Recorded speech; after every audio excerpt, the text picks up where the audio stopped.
Puisque l'être humain a la particularité de n'aspirer qu'au bonheur et de se laisser aspirer par le malheur, ce journal télévisé vous propose de vraies bonnes nouvelles. Eh ben bonjour à vous. Bonjour. Bonjour Rebecca. Salut Elvire. Maintenant, il y a quelque chose qui est plutôt pas mal, mine de rien. Trump et les Américains qui réagissent. Mais oui, Trump s'enferre un peu dans son isolationnisme.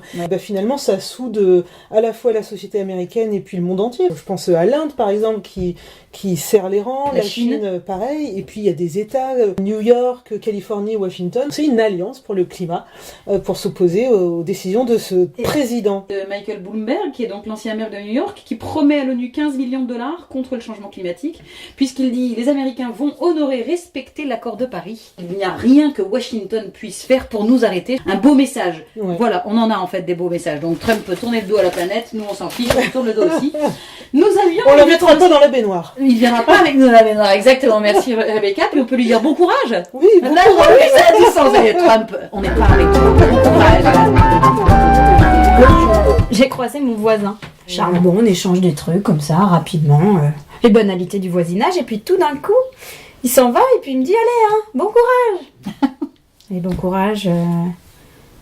Pourquoi bon courage?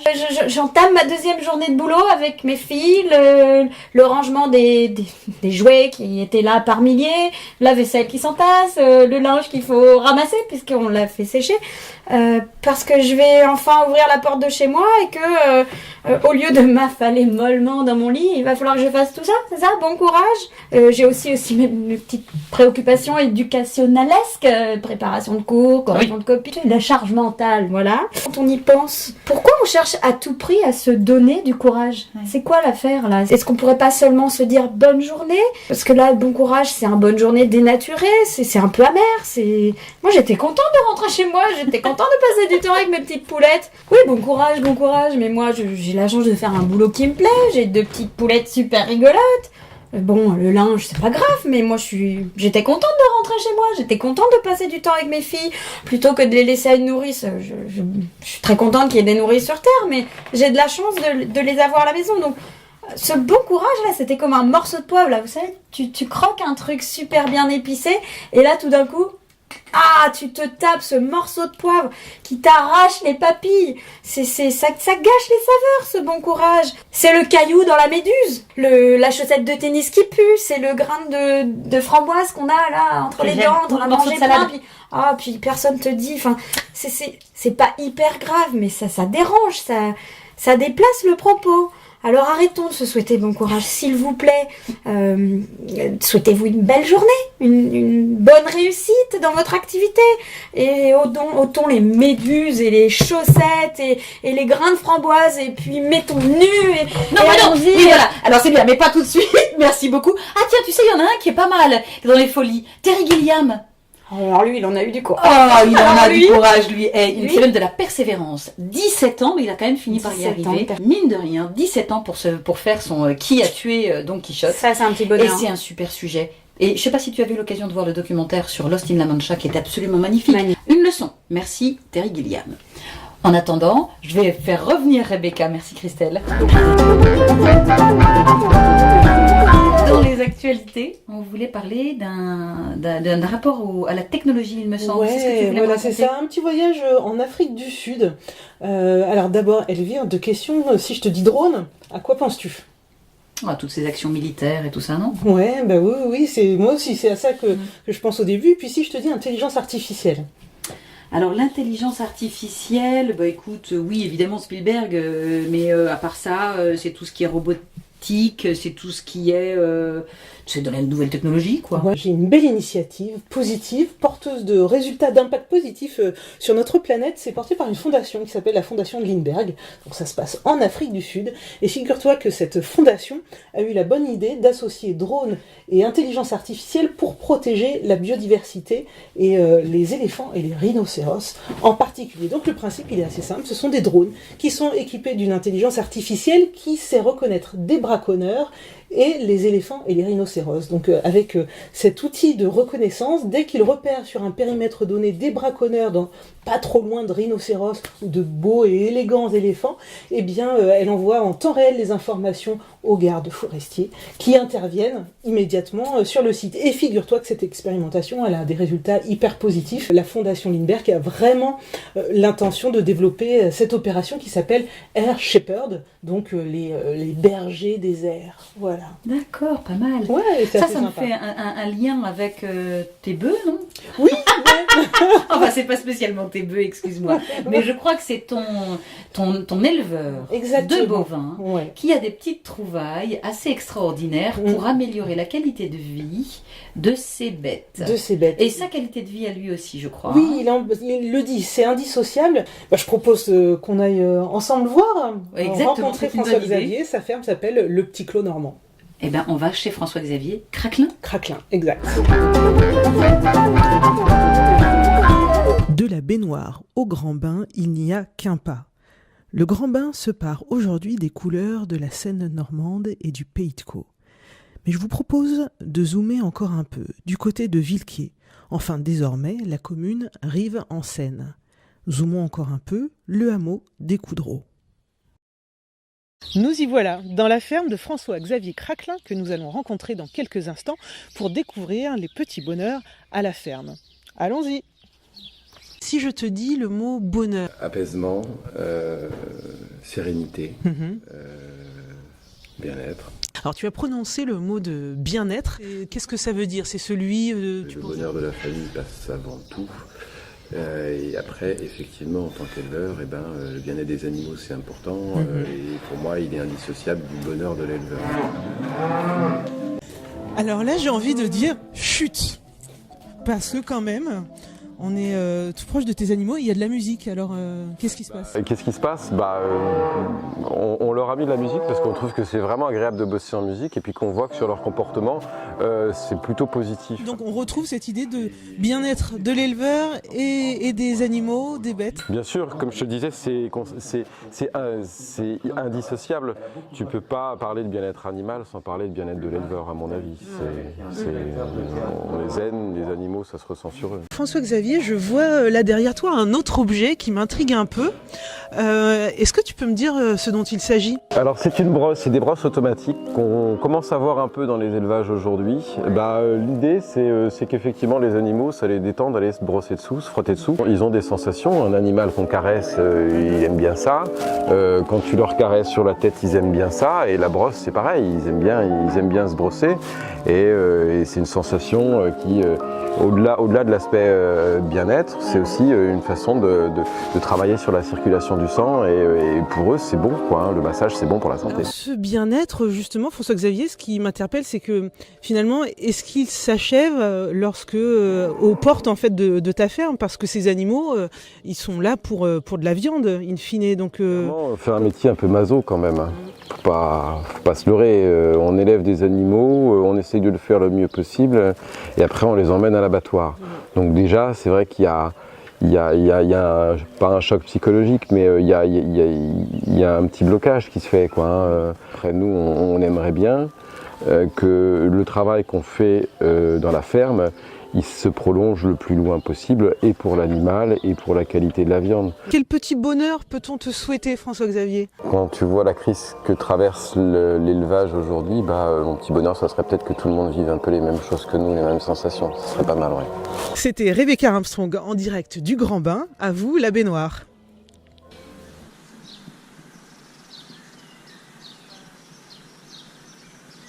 Merci Rebecca pour cette super rencontre avec François-Xavier Craquelin. C'était vraiment un beau moment qu'on a passé donc près de Duclair. Oui, voilà, c'est ça, la commune Rive-en-Seine, anciennement Villequier. Anciennement Villequier, c'est d'ailleurs la ville de Victor Hugo, si mes souvenirs sont exacts. Voilà, ouais. Nous allons maintenant découvrir, on reste dans le bien-être, on va découvrir, je vais rencontrer quelqu'un qui s'appelle... Lucas Jablonski. Ok, merci. Et Lucas, qu'est-ce qu'il fait? Alors Lucas, c'est quelqu'un d'assez génial. Au-delà de la médecine traditionnelle, il s'intéresse à la médecine du bien-être, à celle qui anticipe, qui prend soin du corps et des énergies. Je te laisse le découvrir, tu vas nous... Est-ce qu'on va pouvoir donner des petits tuyaux sympas à nos spectateurs? Absolument. Eh ben on est parti à Que quand j'étais tout petit, pendant que mes copains ils lisaient des BD, bah moi je lisais des trucs de médecine. J'ai fait du sport, un premier sport qui était le basket, un deuxième sport qui était l'escalade, qui m'a littéralement occupé jour et nuit, et vacances, et argent, et copines, et copains, et tout pendant 10 ans. J'ai rencontré la médecine traditionnelle chinoise. Je suis en train de grimper avec un copain, il se cogne comme ça au coude, et il me dit « Je dois avoir un problème avec mon yang ». Et là je me lui dis « Tu te fous de moi, qu'est-ce que tu me racontes ?» Et il me parle d'un bouquin qui s'appelle « Dis-moi où tu as mal, je te dirai pourquoi ». C'est un bouquin de Michel Odoul. Il est fou, en fait il est vraiment fou, donc il me parle de ce bouquin, je mets ça dans un coin de ma tête, je lis le bouquin. Votre corps vous parle, encore faut-il savoir écouter ces signes. Et je réalise qu'en fait je suis un étranger pour mon corps et mon corps est un étranger pour moi. Je me forme à l'école de ce monsieur qui s'appelle Michel Odoul, qui est un praticien en shiatsu. J'ouvre un cabinet dans lequel je reçois en séance, ou en rendez-vous, ou en consultation, des gens qui viennent avec des problèmes de santé, avec des tensions, avec des douleurs, une envie de se détendre ou une envie de bien-être, à qui je propose des séances de shiatsu. C'est une technique qui vient du Japon. C'est même un art, à la fois un art, parce que c'est un art ancestral, et en même temps, c'est la deuxième médecine officielle au Japon. Shiatsu en japonais, ça veut dire pression avec les doigts. On utilise les mains, les pouces, les poings, et on stimule les points d'acupuncture. Ça détend, ça soigne tout un tas de choses, des fois de manière très surprenante, et ça permet de reconnecter la conscience, c'est-à-dire l'esprit, à la réalité physique qu'est le corps. J'avais quand même une carrière tracée, j'aurais pu faire plein de choses de manière classique à l'école. J'étais professeur de physique et de chimie, ouais. Et me revient mon vieux rêve de quand j'étais petit, où je me rappelle que je lisais des dictionnaires médicaux, des fiches médicales, des trucs qu'on lit pas quand on a 7-8 ans, quoi. Essaye médecine. Au moins, tu pourras dire que c'était pas pour toi, que c'était trop dur, que... Voilà. J'ai eu une peur, en fait. Et donc, je suis allé vers mon petit rêve de gamin. Ça a marché. Que je suis à la fois médecin généraliste. Parallèlement à tout ça, je me suis intéressé à l'aromathérapie, c'est-à-dire les huiles essentielles, l'homéopathie, la méditation, le tai chi, le qigong, bref, je me suis intéressé à plein de choses. Donc aujourd'hui, je fais 2 choses. J'ai un cabinet de médecine traditionnelle japonaise, entre guillemets, le shiatsu, et je suis médecin généraliste, où je propose, en fonction de ce que les gens m'amènent, en fonction de les questions et de leurs besoins, des réponses, soit par des médicaments qu'on trouve en pharmacie, soit par des plantes, soit par de l'homéopathie, soit par des aiguilles d'acupuncture, soit par des conseils généraux, soit en les envoyant, ou en leur proposant d'aller vers un cours de yoga, vers un cours de pilates, vers un stage de méditation, vers une lecture parfois. Alors, un conseil, si j'avais un conseil à leur donner, c'est que je me suis rendu compte, à force de m'intéresser, et à force de recevoir en consultation et de voir les gens m'amener leurs problématiques, qu'il y a tout le temps un point commun dans toutes ces histoires. C'est que aujourd'hui, on est à l'ère du connecté. On est à l'ère de l'iPhone, de la tablette. Bientôt, on aura des drones qui pourront nous ramener notre petit copain, notre cousine, notre enfant à l'école, peut-être. Tout est hyper connecté. Et en fait, il y a un truc qui nous envoie un SMS toutes les secondes, c'est ce qui est ici, là. Il y a quelque chose qui est très physique, hein, c'est notre corps.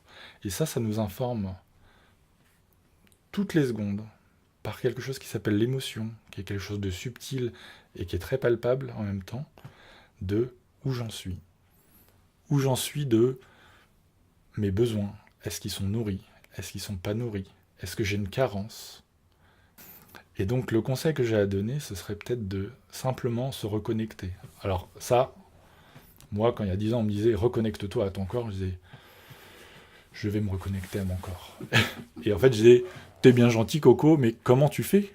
Comment tu fais pour te reconnecter? En fait, je me suis rendu compte que la première chose, la condition entre guillemets sine qua non, ou la condition 0, c'est un ralenti. C'est de focaliser uniquement son attention sur un élément. Ça peut être un élément physique, une sensation physique. Ça peut être un ressenti émotionnel, une émotion à la fois. Ça peut être une pensée à la fois. Et de voir ce qui se passe quand on fait ça. Et là on reconnecte. Là, concrètement, il y a une reconnexion qui se fait, et là, on est dans le fameux moment présent, dans le fameux ici et maintenant dont parlent tous les bouquins de développement personnel, tous les bouquins de yoga. Voilà. Là. Mais concrètement, comment on fait ça? C'est primo, déjà, essayer de ralentir. Et c'est pas forcément confortable. Parce que les premiers moments, moi, en tout cas, mon témoignage, ce serait que quand j'ai commencé à ralentir, j'ai découvert un étranger. C'est-à-dire que j'utilisais mon corps, je travaillais mon corps, mais j'ai découvert qu'ici, il y avait quelqu'un que j'ignorais totalement. Et là, petit à petit, j'ai appris qu'il y avait des trucs que je pensais aimer que j'aimais pas, qu'il y avait des personnes que je fréquentais que je pensais m'être nourrissantes et qu'en fait, je supportais pas. Et qu'au contraire, des gens vers qui je n'osais pas aller, en fait, étaient fondamentales dans les relations que j'aurais voulu avoir. Mais en tout cas, c'est une espèce d'aventure quotidienne de chaque seconde dont la richesse est inestimable. Merci d'être notre premier siphonné.